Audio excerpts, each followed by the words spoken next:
บายดีเนาะพี่น้องเฮาอยู่ขับเจ้าสางสายเนาะเมื่อนี้ก็มาเห็นเวียกรถไถดัดแปลงเฮาคือเก่าเนาะว่าบางอาทิตย์ที่แล้วนะได้อาทิตย์ที่แล้วเฮาได้ไปเบิ่งรถให้ลูกค้าอยู่ทางเมืองสังทองเนาะแต่ระบบไถมันไถบ่อยากเสถียรเนาะก็เลยได้ม่างเอาเรื่องไถเนาะมาดัดแก้ให้เพิ่นหน่อยนึงเดี๋ยวเฮาไปเบิ่งนํกันเนาะว่าเฮาสิดัดแก้ไปในทิศทางใดนี่เนาะเป็นไถที่ว่าเขานำมาดัดแก้คืนเนาะก็ถือว่ามันไถโบเสถียรการก้มเงยมันมันก้มหลายโคตรนี่คือเขาเบิ่งจังหวะนี่มันก้มลงหลายโคตรก็เลยว่าสิเฮ็ดให้มันเงยขึ้นน้อยนึง5 มิลประมาณ5 มิล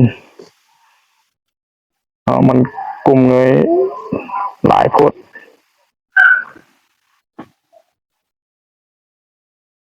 เพราะว่าไถโบเสถียรไถมันอยากผ่านหลัง2 ผ่านนี่กินเนาะกินดีเนาะ2 ผ่านนี่กินแต่ว่าผ่านหน้าบ่ถึกดินเขาปรับจังไดก็บ่ถึกเยอะเทื่อก็เลยว่ามันต้องเป็นลักษณะแบบการกุมเงยของมันหั่นล่ะที่ว่าจังไดล่ะภาษาลาวเฮาก็เราต้องเฮ็ดให้หน้ามันแอนขึ้นหน่อยนึงเนาะให้อันนี้มันแอนขึ้นหน่อยนึงแต่มันแอนลงมาหน่อยนึงเนาะทางซ้ายก็เริ่มปาดละ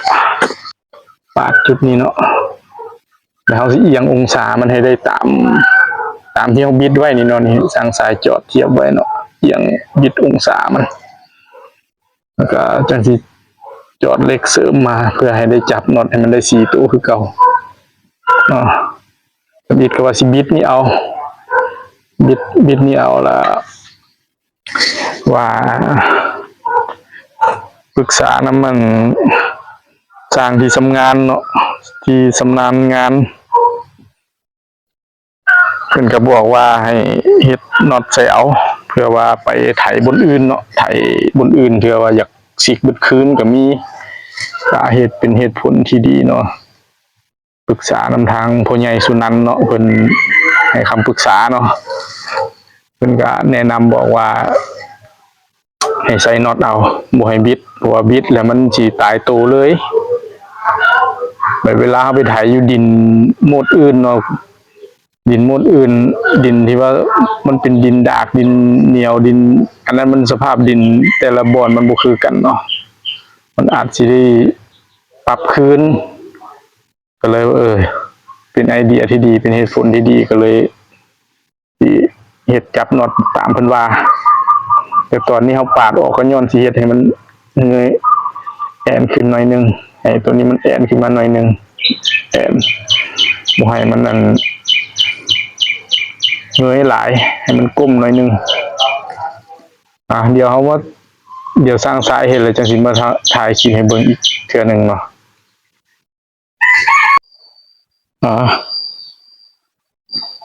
สำหรับการปรับผ่านเขาเนาะก็ถือว่าปรับหาองศาแล้วเราก็เริ่มสิจอดไว้เนาะจอดไว้แต่ว่าจอดบ่ทันแล้วเนาะมื้อนี้ว่าเกิด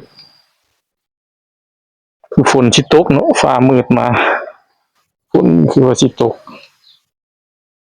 ทางซ้ายก็เลยบ่ได้เฮ็ดต่อเนาะเลยได้เมียนเครื่องละคือฟ้ามืดมาฟ้ามืดมาเนาะ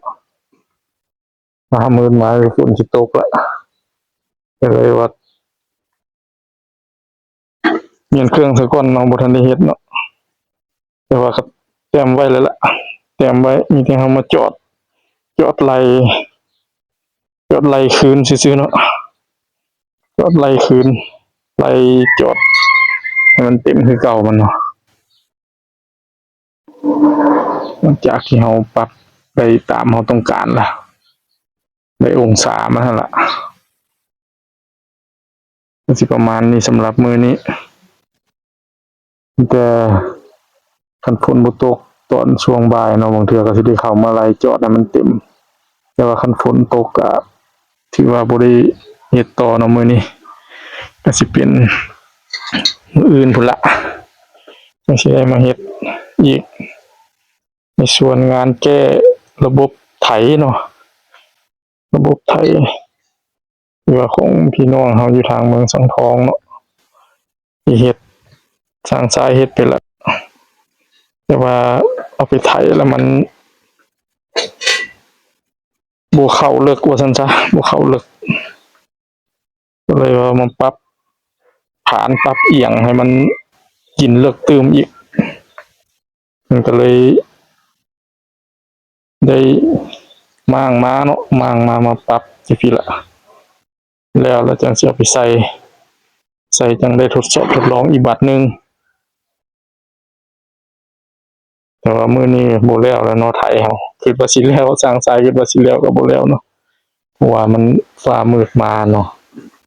มืดดำมาแล้วเอาเขี้ยวเมียนเครื่องเนาะย้านฝนตกค่ำเฮา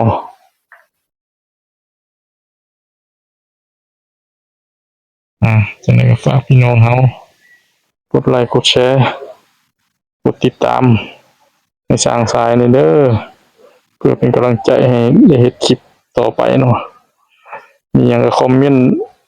บอกสร้างสายนำเนาะเรื่องเฮ็ดระบบไถเนาะเพราะว่าก็เฮ็ดรถมาดนอยู่แต่ว่าประสบการณ์ก็ถือว่ายังบ่หลายถ้าพี่น้องเฮามีประสบการณ์หลายก็แชร์บอกสร้างสายนี่เด้อคอมเมนต์บอกสร้างสายนำขอบใจพี่น้องเฮาหลายๆ